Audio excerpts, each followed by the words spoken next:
현재 이 정부와 정치권에서 대출 규제 완화를 준비하고 있는데 이번에는 그와는 반대로 대출을 오히려 옥죄는 방안이 나왔습니다. 정부가 하려는 게 대체 뭔지 그리고 구체적으로 어떤 변화들이 예상되는지 알아봤습니다. 정치경제부 전민정 기자 나와 있습니다. 정 기자, 이번 대책으로 무분별한 대출을 막는 효과가 좀 있다고 봐야 되겠죠? 네, 이번 대책의 핵심은 한마디로 상환 능력에 맞게 대출을 해줘서 가계부채 총량을 줄이겠다는 겁니다. DSR 규제는 1년간 갚아야 할 원리금이 연소득의 40%를 넘지 못하도록 돼 있는데요. 네. 은행별로 전체 대출의 평균치를 적용하다 보니 일부는 40% 이상 돈을 빌릴 수가 있어서 상환 능력에 비해 과도한 대출이 일어나는 거죠.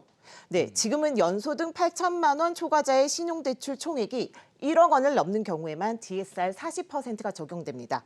하지만 앞으로 모든 대출자에 적용된다면 개인별 대출 한도가 줄어드는 효과가 나타나 무분별한 대출을 막는 데 도움이 될 것으로 보입니다. 네, 듣자 하니까 연소득 2천만 원이면은 대출 한도가 주담대 같은 경우에 3억에서 1억 7천 정도로 크게 줄어드는 걸로 나타나고 있는데 또 그 외에도 이제 토지와 오피스텔 담보 대출에 대해서도 LTV DSR 규제가 전면 도입된다라고 하거든요. 이건 왜 나온 겁니까?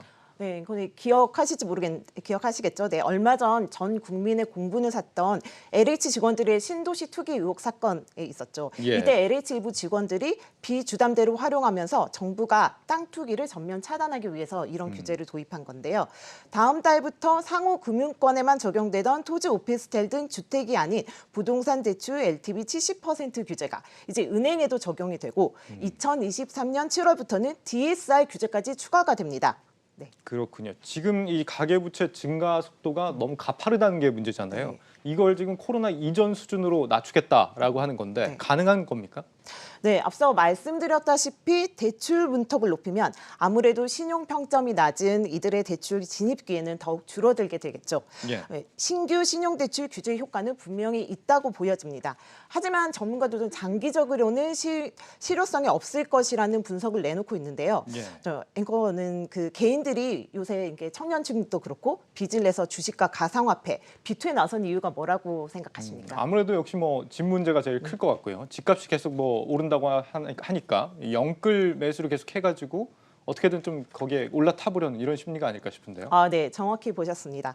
네, 오르는 전셋값 그리고 내 집 마련의 꿈 때문에 계속 빚을 낼 수밖에 없는 상황에서는 결국 가계부채는 늘어날 수밖에 없다는 겁니다. 네. 공급 확대를 통한 부동산 시장 안정 없이는 DSR 규제만 강화한다고 가계부채 관리 효과를 기대하기는 어렵다는 거죠. LH 사태 때문에 도입된 비주담대 LTV 규제 역시 오피스텔 수요가 아파트로 몰려서 부동산 값이 더 오를 것이라는 우려가 많습니다. 네, 그 외에도 부정거래로 이제 LH 직원들이 부정거래로 이득을 본 사람들은 제대로 처벌도 안 하고 서민들의 주거 사다리만 걷어차게 되는 격이라는 지적도 나오고 있습니다. 예. 네, 전문가들도 이번 대책이 미봉책에 불과할 것이라고 입을 모으는데요. 네, 직접 들어보시죠. 지금 나온 가계부채 문제는 이제 신용대출 쪽이에요. 총량적으로는 그렇게 줄지는 않을 거라고 예상이 돼요. 부동산 가격이 올라가면 그만큼 가계대출이 늘어나는데 그게 이제 담보대출로 잡히는 거거든요.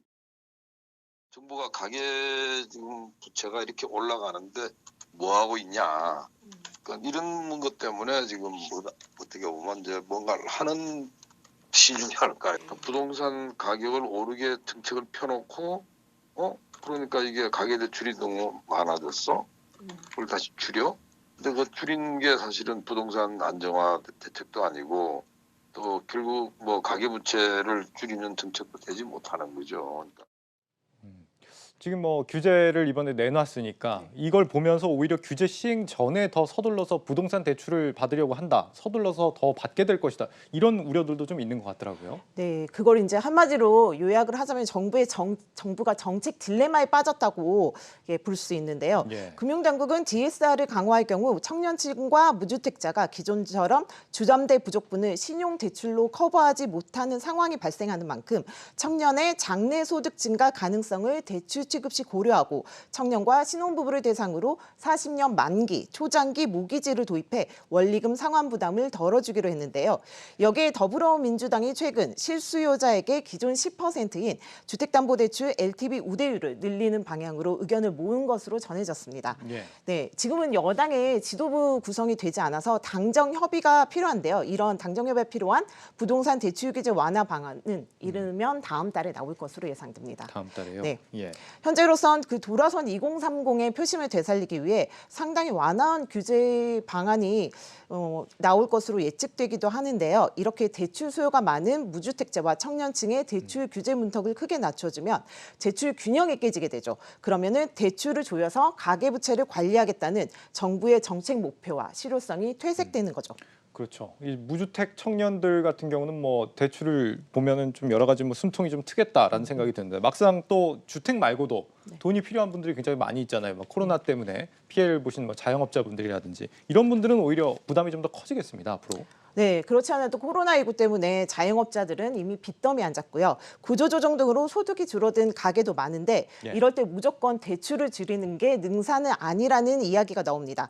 가계부채 총량을 줄여야 하는 건 맞지만 지금은 아니라는 거죠. 네, 또 아무리 LTV 비율을 낮춰도 기본적으로 집을 사려면 현금을 들고 있어야 하잖아요. 예. 네, 그래서 최근 청와대 국민청원 게시판에 DSR 40% 규제가 예고되면서 청년층과 자영업자들을 위해 코로나가 안정된 이후에 이 규제를 적용해달라는 하소연을 담은 청원이 올라오기도 했습니다. 소득 수준이 낮은 청년층과 소상공인들에 대한 혜택을 통한 규제로 가계부채 안정화를 도모해야 한다는 겁니다. 이와 관련해서 전문가 의견 들어보시죠. 또 이제 지금 코로나 때문에 다 힘들어가지고 자영업자들 특히 그 상황에서 대출을 더 조이는 게 맞는지 한국에서는 이제 뭐 그 상환 유예 같은 것들도 하고 막 그렇게 하고 있거든요. 세를 축소해가지고 건전성을 강화하는 건 필요하지만은 지금 코로나 시국에서는 재정을 풀어서라도 뭐 자영업자 이런 사람들 살리기 위해 노력하는데 거기에 좀 반하는 게 아니냐 그렇게. 집값이 여전히 비싼 상황에서 청년과 무주택자는 대출을 완화해주는 방안이 앞으로 나올 예정이다. 이러면 뭐 청년들한테 영끌하라는 얘기 아닙니까? 전민정 기자였습니다. 잘 들었습니다.